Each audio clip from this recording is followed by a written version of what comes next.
Europa håller på att bli irrelevant. Inte långsamt. Inte i framtiden. Redan nu. EU skriver regler. Kina bygger systemen. När kriget i Ukraina avgörs strategiskt är det inte Europa som bestämmer. Och här är det obekväma. Europa är rikare än någonsin. Stabilare än någonsin. Men världen rör sig vidare utan oss. I nästan 500 år var Europa centrum för världen. Makt exporterades härifrån. Krig avgjordes härifrån. Regler sattes härifrån. Det är över. Idag tas de viktigaste besluten allt oftare utan Europa i rummet. Och det här är inte en tillfällig förändring. Det är en strukturell förflyttning av makt. Europa är inte viktigt för att stoppa det. Systemet vi har skapat är optimerat för stabilitet, inte för dominans. Och stabilitet menar inte maktspel. Efter andra världskriget gjorde Europa ett strategiskt val. Man outsourcade 2 saker. Säkerhet, industri. USA tog säkerheten genom NATO. Kina tog industrin genom global produktion. Och Europa fick något i utbyte. Fred, välstånd, komfort. Det fungerade. I nästan 80 år. Men här är problemet. Du kan inte outsourca makt utan att också outsourca din framtid. Europa är rikt. Europa är stabilt. Och det är exakt problemet. För i geopolitik räcker inte ett fungerande samhälle.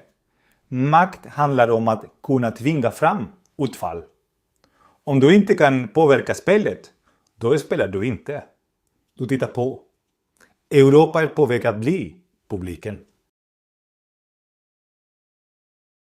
Det här är inte bara en multipolär värld. Det är en kamp om vem som sätter reglerna. Och medan Europa följer regler skriver andra dem. De använder regler när det gynnar dem och ignorerar dem när det inte gör det. Indien köper rysk olja trots sanktioner. Saudiarabien styr energimarknaden.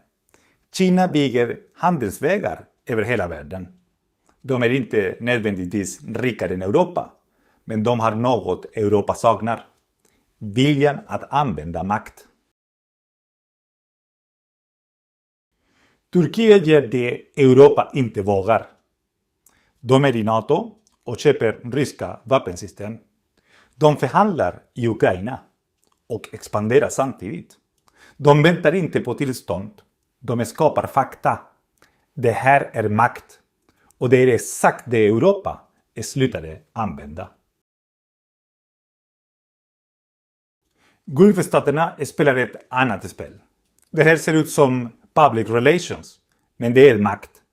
Saudiarabien investerar hundratals miljarder i framtiden. De köper sport, de köper kultur, de köper uppmärksamhet. De köper inflytande. Det här är inte en bild. Det är kontroll. Den största missuppfattningen är att Europa håller på att förlora makt. Men det är fel. Europa förlorade inte makten. Europa bytte bort den. USA tog säkerheten. Kina tog industrin. Europa tog komforten. Det var inte ett misstag. Det var ett val. Det här betyder inte att Europa kollapsar. Det betyder något värre. Europa blir irrelevant. Beslut fattas i Washington, i Peking, i Riyadh, i Delhi. Och sedan presenteras de för Europa som fakta. Europa reagerar.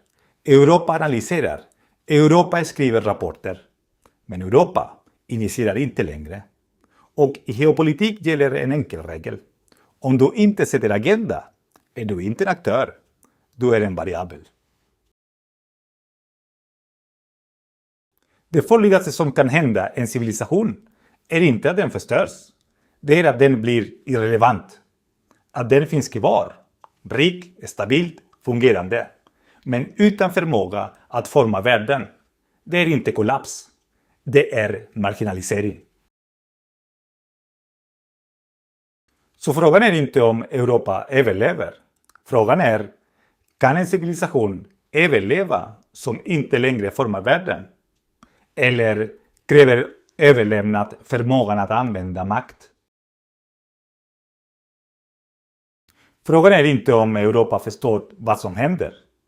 Frågan är om det ens finns tid kvar att ändra det. Jag heter René Jaramillo. Det här är Four Lines. Vi går djupare än rubrikerna.